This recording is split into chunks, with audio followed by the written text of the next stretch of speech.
Assalamualaikum warahmatullahi wabarakatuh. Selamat datang kembali teman-teman di channel Manusia Setengah Cukup Kuadrat. Oke, jadi di sini kita akan membahas mengenai cara pembuatan kontainer ya yang berisi Jupyter Notebook dan juga PySpark. Nah, teman-teman harus install dulu Dockernya. Kalau ya tinggal ke Docker download, nanti diklik di website resminya si Docker, nanti download sesuai dengan distribusi atau OS kalian.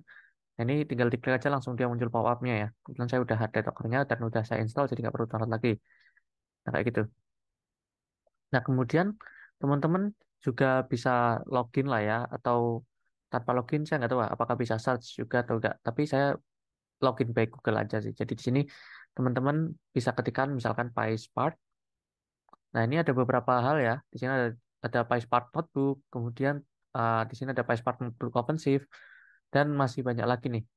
Jadi memang PySpark container ini sudah banyak ya. Kalau di community aja sudah 1.500-an lebih ya, hampir 1.600. Dan yang verified itu yang mungkin udah diseleksi ya kualitasnya itu ada 3.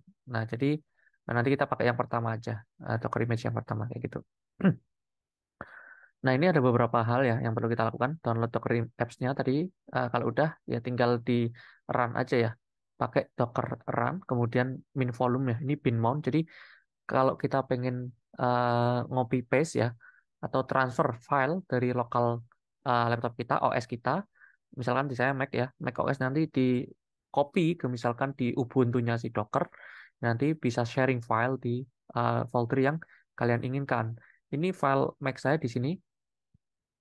Nah, ini ada tanda slash-nya itu kalau di Mac itu pakai backslash ya. Cuma karena dia ada beberapa folder yang memiliki spasi, jadi ini kayak escape karakter gitu. Sebenarnya ini kayak main folder, cuma karena ada spasi jadi di escape. Makanya ada forward slash kayak ini. Kemudian di sini ada titik dua, artinya ini menandakan bahwa untuk di Dockernya sendiri itu kita mau simpan di mana file-file kita itu. Nah, misalkan di home Supron Work gitu, kemudian port yang kita mau gunakan itu apa? Jupyter Notebook kan biasanya pakai 8888 gitu kan ya. Ya, ini sebenarnya default sih. Kayak gini. Jadi kita pakai 8888 dan juga 4040. Tapi nanti yang akan kita gunakan untuk mengaksesnya ya di 8888 ini. Kemudian name-nya ini adalah name dari si kontainer ya. Jadi kayak kalau kontainer saya kan misalkan PySpark Scrum gitu. Nah, kemudian ini working directory itu di home Scrum work gitu karena memang kalau teman-teman pakai Docker image yang pertama ini yang Jupyter slash PySpark notebook nanti dia working directory defaultnya itu bukan di usernya kita ya. Jadi misalkan saya lupa nama usernya siapa. Misalkan X ya, Mister X gitu. Jadi home X gitu. Padahal kan direktori kita itu maunya di home Sukron misalkan sebagai nama saya. Jadi eh, kita define ya working directory-nya bakal di mana. Ketika kita launch Jupyter Notebook-nya, kita mau otomatis atau ya kita bekerja di area mana, di folder mana kayak gitu. Kemudian ini adalah si image-nya tadi, Docker image. Ini ada beberapa important Docker command ya. Docker PS, PS main A, ini macam-macam kita coba nanti. Ya, yang pertama kita lihat saya udah punya Docker di sini di atas. Bisa di run dulu di kalau di Mac kan juga tinggal dipakai ini ya, apa namanya? Spotlight atau dicari di apps atau di Windows juga bisa dicari. Nah, kalau udah di run misalkan kemudian akan muncul ini ya kayak hijau ini running in background kayak gitulah. Nah, kemudian kita go to dashboard. Kebetulan saya sudah ini ya download image-nya di sini. Nah, karena memang cukup lama kalau ngedownloadnya, karena ini 4,5 gigaan. Jadi, tapi kontainer saya masih kosong. Nah, kalau kalian teman-teman ke terminal, misalkan di sini, kemudian Docker pull apa tadi nama ininya, Jupyter PySpark Notebook ya. Nah, kalian bisa kalau belum download bisa kayak gini dulu, Jupyter PySpark Notebook. Ya, ya karena kita nggak nge-define tag-nya, maka dia akan pakai latest. Nah, by the way, ini saya nggak apa ya, nggak ngedownload lagi ya, karena udah ada gitu. Jadi kalau kalian belum ya nanti akan kalian kalian akan ke download gitu. Nah, kemudian tadi ya selanjutnya mungkin saya arahkan ke sini eh, bisa pakai Dockeran ini ya.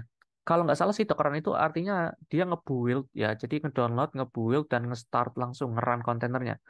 Jadi dengan sekali ini komen pakai run doang, ini udah otomatis melakukan semuanya. Nah, tapi kalau kalian sudah melakukan downloading kayak saya, ya kalian nggak pakai run lagi ya, tapi pakai Docker start untuk nge-start si kontainernya.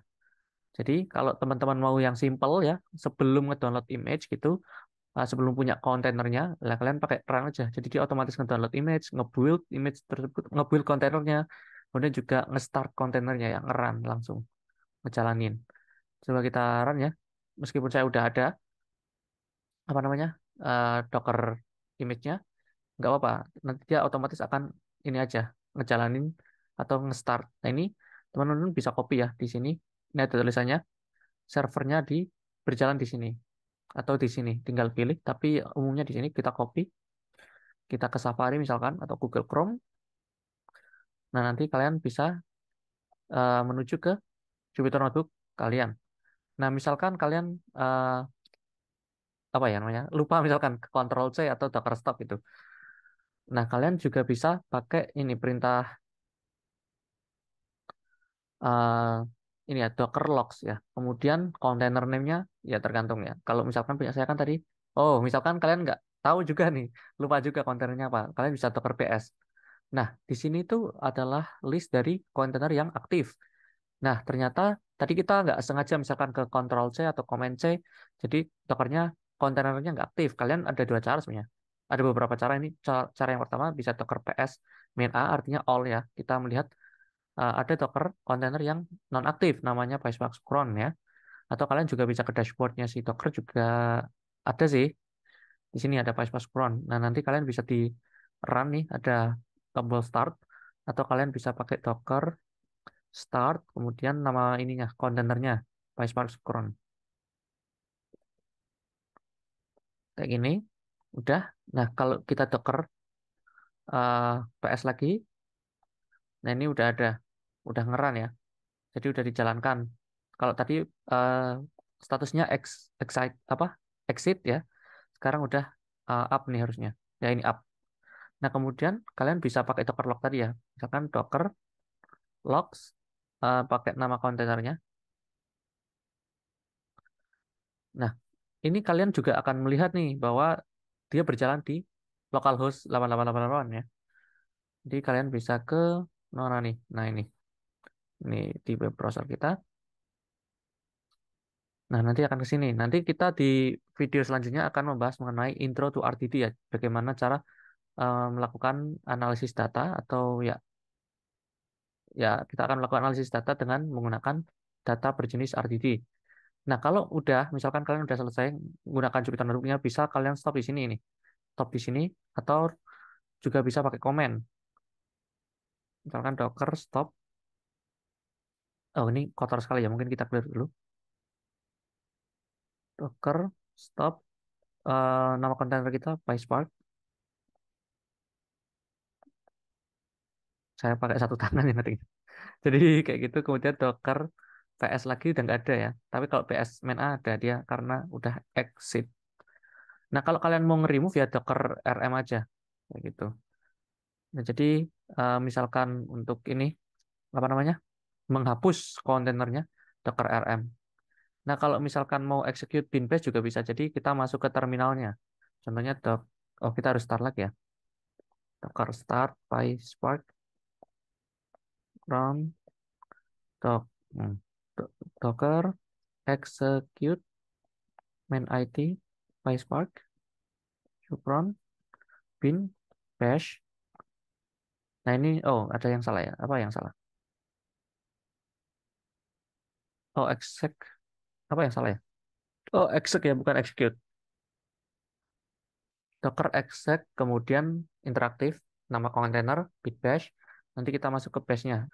Kemudian misalkan ls. Nah ini jadi kita cedit dulu ls lagi ini ada satu folder namanya work ya. Tadi yang kita bin mount tadi volume kita. Kalau kita lihat, nah ini jadi sebenarnya ada Joyfun gitu. Jadi ini miliknya, sorry, Jovian ini adalah si main directory-nya. Kalau misalkan kita nggak pakai working directory yang kita define, makanya nanti Jupyter Notebook kalian nggak akan menemukan file-file yang ada di laptop kalian. Nah, makanya kita perlu define kayak gitu biar kita bisa menuju ke directory kita sendiri, user kita sendiri, kemudian jadi work. Kalau kita ls, ini ada isiannya. Nanti kita coba melakukan analisis ya dengan RDD. Oke, mungkin cukup sekian. Semoga bisa bermanfaat. Nanti kita lanjut ke video selanjutnya. See you next time. Bye bye. Assalamualaikum warahmatullahi wabarakatuh.